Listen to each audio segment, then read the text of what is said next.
CM DCM breakfast meeting ವಿಚಾರಕ್ಕೆ ಸಂಬಂಧಪಟ್ಟಂತೆ ಅಥಣಿಯಲ್ಲಿ ಶಾಸಕ ಲಕ್ಷ್ಮಣ ಸವದಿ ಹೇಳಿಕೆಯನ್ನು ಕೊಟ್ಟಿದ್ದಾರೆ.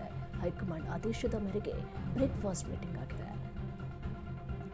ಹೈಕಮಾಂಡ್ ತೀರ್ಮಾನಕ್ಕೆ ಬದ್ಧ ಅಂತೇಳಿ ಇಬ್ಬರು ಕೂಡ ಹೇಳಿದ್ದಾರೆ. ಇಬ್ಬರು ವರಿಷ್ಠರ ತೀರ್ಮಾನವನ್ನು ಪಾಲಿಸ್ತೇನೆ ಅಂತ ಕೂಡ ಹೇಳಿದ್ದಾರೆ. ನಾಳೆ ದೆಹಲಿಗೆ ತೆರಳಿ ವರಿಷ್ಠರನ್ನ ಭೇಟಿ ಮಾಡ್ತಾರೆ. ಅಥಣಿಯಲ್ಲಿ ಶಾಸಕ ಲಕ್ಷ್ಮಣ ಸವದಿ ಹೇಳಿಕೆಯನ್ನು ಕೊಟ್ಟಿದ್ದಾರೆ. ಹೈಕಮಾಂಡ್ ಆದೇಶದ ಮೇರೆಗೆ ಬ್ರೇಕ್ಫಾಸ್ಟ್ ಮೀಟಿಂಗ್ ಆಗಿದೆ. ಹೈಕಮಾಂಡ್ ತೀರ್ಮಾನಕ್ಕೆ ಬದ್ಧ ಅಂತ ಹೇಳಿ ಇಬ್ಬರು ನಾಯಕರು ಕೂಡ ಹೇಳಿದ್ದಾರೆ. ಇಬ್ಬರು ವರಿಷ್ಠರ ತೀರ್ಮಾನವನ್ನು ಪಾಲಿಸ್ತಾರೆ. ನಾಳೆ ದೆಹಲಿಗೆ ತೆರಳಿ ವರಿಷ್ಠರನ್ನ ಭೇಟಿ ಮಾಡ್ತಾರೆ. ಹೈಕಮಾಂಡ್ ನಿರ್ಧಾರವೇ ಇದರಲ್ಲಿ ಫೈನಲ್ ಆಗುತ್ತೆ. ಅಥಣಿಯಲ್ಲಿ ಶಾಸಕ ಲಕ್ಷ್ಮಣ ಸವದಿ ಹೇಳಿಕೆಯನ್ನು ಕೊಟ್ಟಿದ್ದಾರೆ. ಸಿಎಂ ಡಿಸಿಎಂ ಬ್ರೇಕ್ಫಾಸ್ಟ್ ಮೀಟಿಂಗ್ ವಿಚಾರಕ್ಕೆ ಸಂಬಂಧಪಟ್ಟಂತೆ ಹೈಕಮಾಂಡ್ ತೀರ್ಮಾನಕ್ಕೆ ಸಿಎಂ ಮತ್ತು ಡಿಸಿಎಂ ಇಬ್ಬರು ಕೂಡ ಬದ್ಧರು ಅಂತ ಹೇಳಿದ್ದಾರೆ. ಇಬ್ಬರು ವರಿಷ್ಠರ ತೀರ್ಮಾನವನ್ನು ಪಾಲಿಸ್ತೇನೆ ಅಂತ ಕೂಡ ಹೇಳಿದ್ದಾರೆ. ನಾಳೆ ದೆಹಲಿಗೆ ತೆರಳಿ ವರಿಷ್ಠರನ್ನ ಭೇಟಿ ಮಾಡ್ತಾರೆ ಅಂತ ಕೂಡ ಶಾಸಕ ಲಕ್ಷ್ಮಣ ಸವದಿ ಹೇಳಿಕೆಯನ್ನು ಕೊಟ್ಟಿದ್ದಾರೆ. ಮಾನ್ಯ ಮುಖ್ಯಮಂತ್ರಿಗಳು ಉಪಹಾರ ವ್ಯವಸ್ಥೆ ಮಾಡಬೇಕು. ಮಾನ್ಯ ಉಪಮುಖ್ಯಮಂತ್ರಿಗಳು ಉಪಹಾರ ಸೇವನೆ ಮಾಡಲಿಕ್ಕೆ ಅವ್ರಿಗೆ ಮನೆಗೆ ಹೋಗಬೇಕು.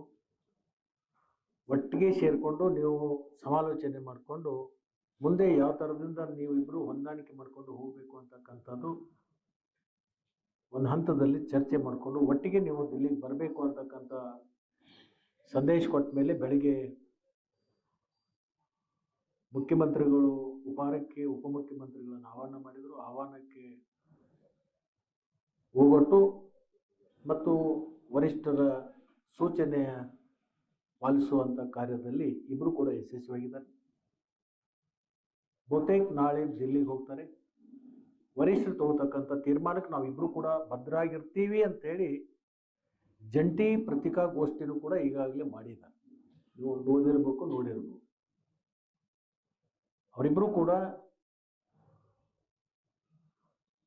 ವರಿಷ್ಠರ ಆದೇಶ ಅನುಗುಣವಾಗಿ ನಾವು ನಡ್ಕೋತೀವಿ ಅಂತಕ್ಕಂಥ ಹೇಳಿದ ಮೇಲೆ ಸಮಸ್ಯೆ 100ಕ್ಕೆ 95% ಮುಗಿದಿದೆ ಅಂತಕ್ಕಂಥ ಭಾವನೆ ನಮ್ಮೆಲ್ಲರಿಗೂ ಕೂಡ ಬಂದಿದೆ. ಒಂದು ಆ ವಿಶ್ವಾಸವೂ ಕೂಡ ನಮಗಿದೆ.